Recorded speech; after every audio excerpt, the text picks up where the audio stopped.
had a Freddy dream once. Not really a nightmare though. Kind of the exact opposite of a nightmare. And at one point, I even was Freddy. Wanna suck the face? No.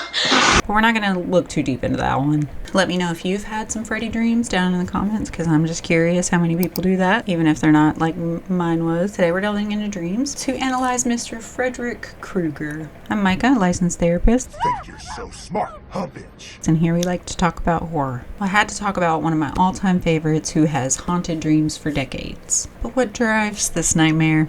I can't start any kind of evaluation without a really thorough examination of the background to the best of my ability. So we're going to start with Freddy's early life. Freddy's mother, Amanda, was a nun who worked in a mental health care facility or an asylum back in the day. She was actually locked in an unattended mental health facility with the patients, and she was raped by all of them. So therefore, nobody really knows exactly who's Freddy's dad. I have some suspicions, but that's why he's known as the son of 100 maniacs. So this facility, they just left it unattended for a few days prior to Christmas. I hope that that wasn't standard practice, but I'm sure that it was at some facilities. Like, all right, I'm leaving.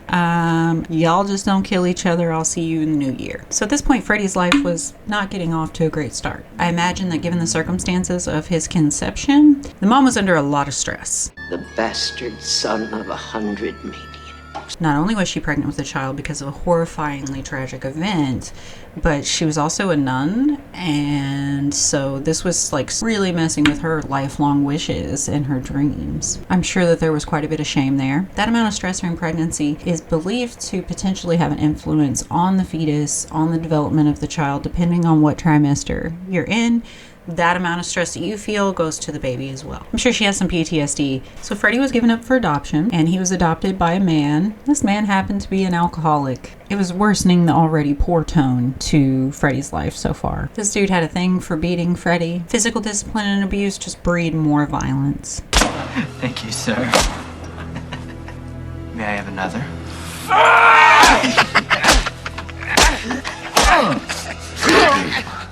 You want to know the secret of pain?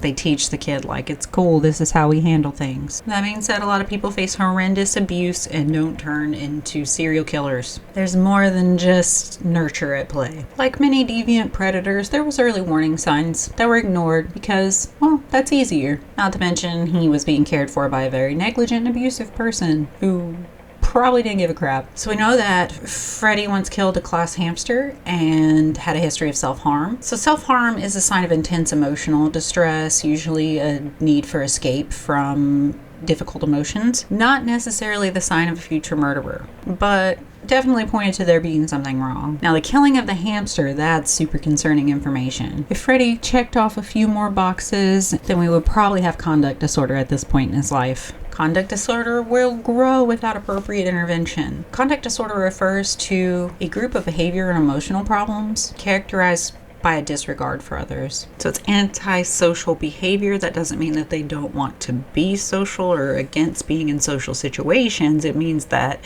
they don't behave according to social norms. Antisocial behavior includes acts of violence and lack of remorse. One day, Freddy breaks and kills his adoptive dad. It's not clear what happens to Freddy after this, but if he was a minor, there's a good chance that he was put away somewhere for treatment and then released into adulthood, especially if he exhibited good behavior and was compliant with treatment. So the reason why this happens is because there are differences in the adolescent development of the brain that sometimes people do things that they wouldn't have done otherwise when they're a teenager because their brain's not done yet. I don't think that Freddy was one of those people who wouldn't go out and act violently again, but whatever. No intervention or lack of appropriate intervention combined with Freddy's own decision making means the conduct disorder was not treated and likely grew into full-blown antisocial personality disorder. Antisocial personality disorder, or ASPD, is a condition where the person show no regard for the feelings or rights of others. They often make others upset or angry on purpose. I'm your boyfriend now, Nancy. They may be very manipulative and treat people poorly with indifference. And of all these things they do, there is no remorse or regret for those actions. Now, these symptoms do exist on a spectrum: ignoring right and wrong, telling lies to take advantage of others. Loved you. And was your mother. I tried so hard to be good. Not being sensitive or respectful to others, using charm or wit to manipulate, having a sense of superiority. Please, God.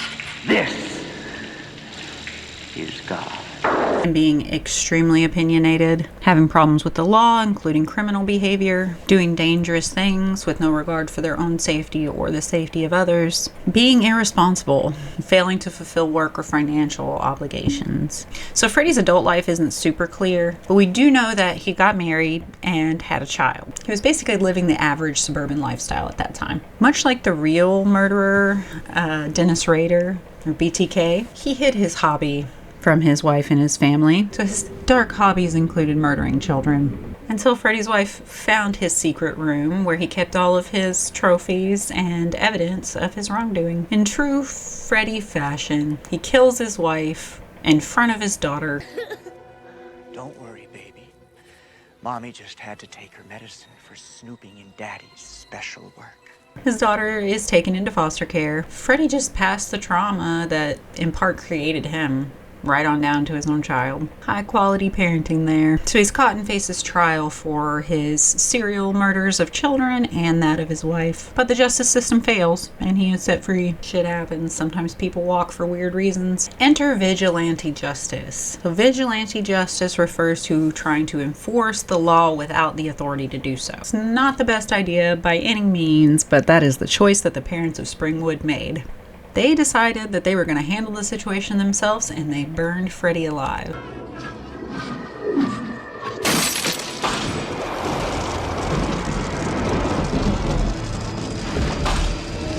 Little did they know that what they were doing was going to create a new, unconceivable nightmare. Before we look at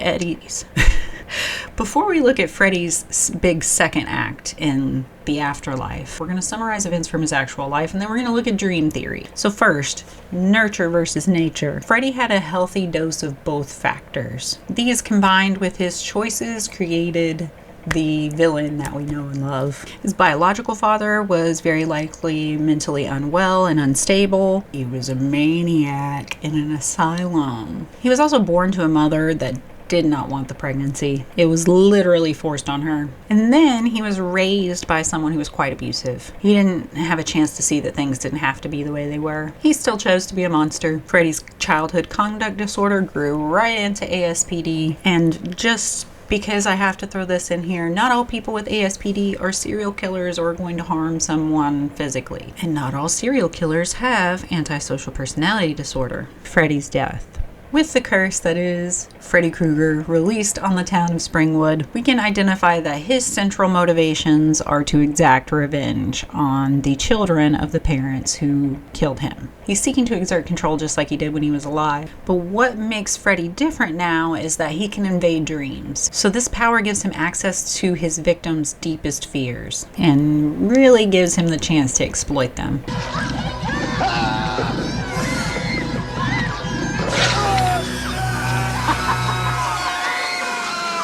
Let's look at dreams. First, we're going to look at Sigmund Freud's theory of dreams, which was centered around wish fulfillment. Freud, amongst many other things, was one of the first to really propose that dreams had some sort of scientific basis. He believed that they were often a way for someone to fulfill wishes, because in the dream you could act out desires or wishes that you couldn't do in waking life. He also thought it was a way for patients to express guilt or conquer trauma. Freud believed that dreams by nature disguised their true meaning. Carl Jung, who famously disagreed with Freud regarding dreams, Jung believed that they were direct expressions, but they were in a different language, a language of symbols and metaphors that our unconscious mind understands, but doesn't quite line up with waking language. So another theory is related to REM, or rapid eye movement sleep, and what is called activation synthesis.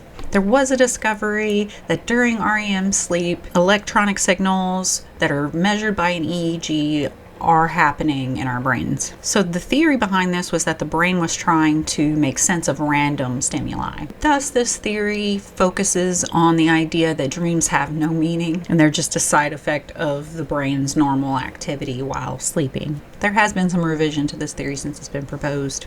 This brings us to the final theory of dreams that we're going to look at today, and that is the threat simulation theory. So a Finnish psychologist, whose name I can't pronounce, found that during REM sleep, or rapid eye movement sleep, the amygdala, which is the part of the brain that controls the fight or flight response in the sympathetic nervous system, actually fires in similar ways that it would if it was experiencing a survival threat. So he proposes that the function of dreams is a rehearsal for similar events, so that we can recognize the threat and avoid the threat. Dreams are an evolutionary trait that is designed to help us practice being safe. I think this is interesting considering the threat that Freddy poses to his victims, because he's like a real threat in their dreams. If we look at Freud's perspective, he doesn't act out his own fantasies in his dreams. He definitely acts them out in the dreams of others. Bringing Freud back into it for a minute. Must be my penis, MB, right? Sigmund. So if we examine Freddy from a psychoanalytic perspective, and we're looking at different aspects of the personality, the id, the ego, and the superego, Freddy has allowed his id to take over. The id being the desires, the animalistic parts of someone's personality, versus the part that wants to follow law and order, and the part that kind of regulates that, which is the ego, superego. His focus on revenge and getting pleasure from hurting others points towards true sadism. And of course, there's some hints of potential sexual sadism. It's not my fault this bitch is dead on her feet. Freddy is an example of how far personality can take you. He's also an example of a horror villain that can only have one actor to play them. I won't watch 2010. He started from a rough spot as far as nurture went, and then his true nature emerged. And he decided to lean into the darker aspects of his own psyche. Freddy's character lives on and endures because he is unique. He attacks you in the one place that you're supposed to be safe. Don't worry, it's just a nightmare. We'll see, bitch. Probably. Whatever you do, don't fall asleep.